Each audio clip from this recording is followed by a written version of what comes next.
Farmers are furious. Thousands rally outside Parliament as an MP exposes the government's death tax betrayal. Families face financial ruin. Is this the end of rural Britain? Again, rallying outside the gates of this building.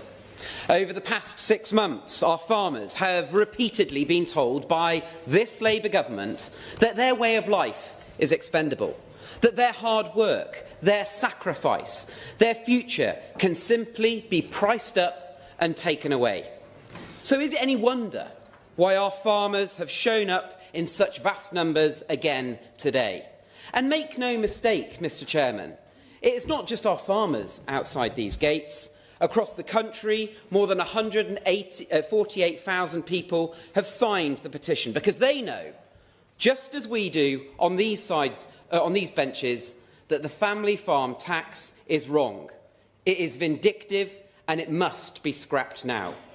So I use this opportunity whilst talking about the petition to thank the Honourable Member for South Norfolk for leading this petition's debate.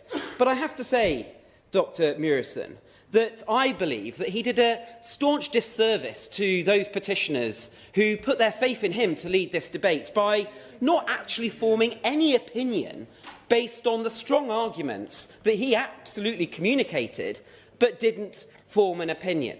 Just a mere spokesman, not using his opportunity in this debate to voice properly their concerns. And I must say, what an image for our farming community to take away from today's debate. Where on earth is the Secretary of State for DEFRA? We have the Shadow Secretary of State sat beside me. Where on earth is the Farming Minister? Absent. And what message does it send that the Labour Party have clearly filled the benches up on the other side of this House, but only 4 members of the Labour Party spoke in this debate, despite having an opportunity to voice their concerns in this petitions debate, which effectively is a 3-hour debate, of which, Mr Chairman, all 5 of them that spoke voted against scrapping the family farm tax when we brought the motion to the House last time. So this is probably one of the most important debates that we can have on this issue, but yet once again, those with responsibility for rural areas and our farmers are missing in action. Indeed, Mr Chairman, there is Labour members on the other side of the House that have turned up but not even contributed in this debate, yet representing such vast, large rural constituencies. So where is this government that claims to be on the side of rural Britain? Because if they had actually visited some of their farming communities, they would know just how damaging their choice is to implement the family farm tax is on our farming community. They may have had some of the devastating conversations that I, and indeed many on this side of the House, have had, including the Shadow Secretary of State, have had on this issue. And I would like to go through and share some of them. Mr Chairman, just last week I was in Northamptonshire and I met George. George has worked on his farm all of his life, and he is nearly in his 80s. And he, right now, unfortunately, is extremely ill. He knows, through his diagnosis, that he hasn't got long to live, but he isn't sure right now, as I speak, if he'll live beyond April 26. He knows that should he pass away before April 26, his IHT bill will be 0. But if he passes away after April 26, his tax bill to his family will be well over £1 million, a debt which his family simply cannot sustain. Now, Mr Chairman, taking his own life was an option which was put forward to me.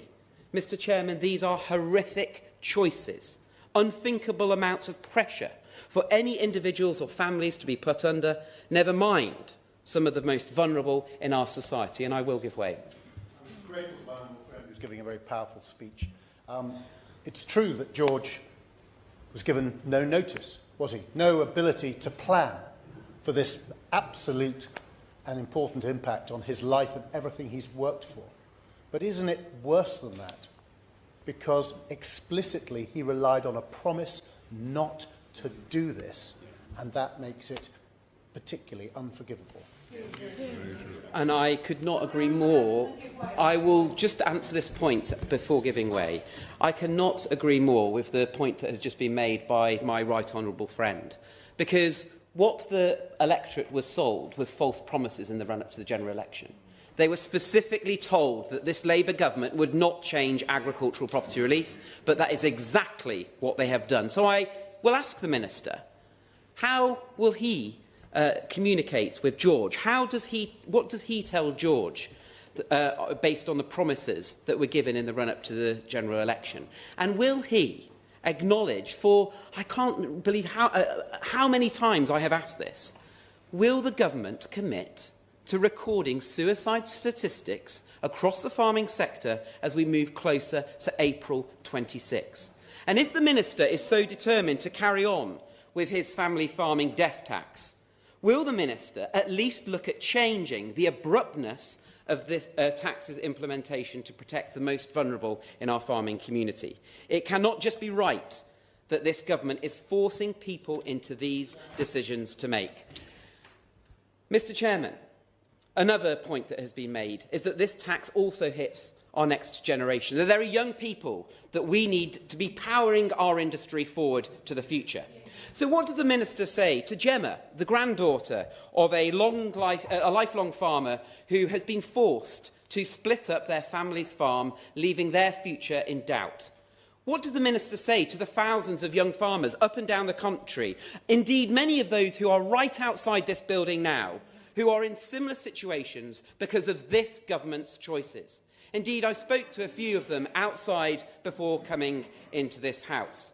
Indeed, these concerns have also been raised by the member, my right honourable member, the member for Dumfries and Galloway and East Hampshire in their contributions.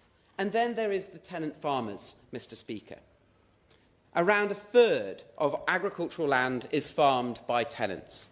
Just recently, I was speaking to Tom, a tenant farmer who stands to lose not only his livelihood, but also his family home, as his landlords scramble to reduce their IHT liability before April 26. The Tenant Farmers Association is already warning of the mass renegotiation of many agricultural tenancies ahead of the family farm tax kicking in. So for the tenant farmers, there is no protection because the government didn't see it fit to recognise their unique situation. So will the Minister recognise the injustice tenants like Tom are being exposed to through this government's choices and provide protections for those with tenancies? And for the whole agricultural sector, there has been many points made by members on this side of the House, including my honourable friend for Cheshire and Edelsbury, who has been talking about the wider implications on our food sector. And just last week, I was at the Yorkshire Agricultural Machinery Show, which I attended just last week, and met a tractor dealer, which is also a family business, that are struggling to stay afloat. And why? Because confidence is draining from the farming sector, and they are seeing orders for new tractors and machinery equipment significantly being reduced. And I will give way to the honourable member.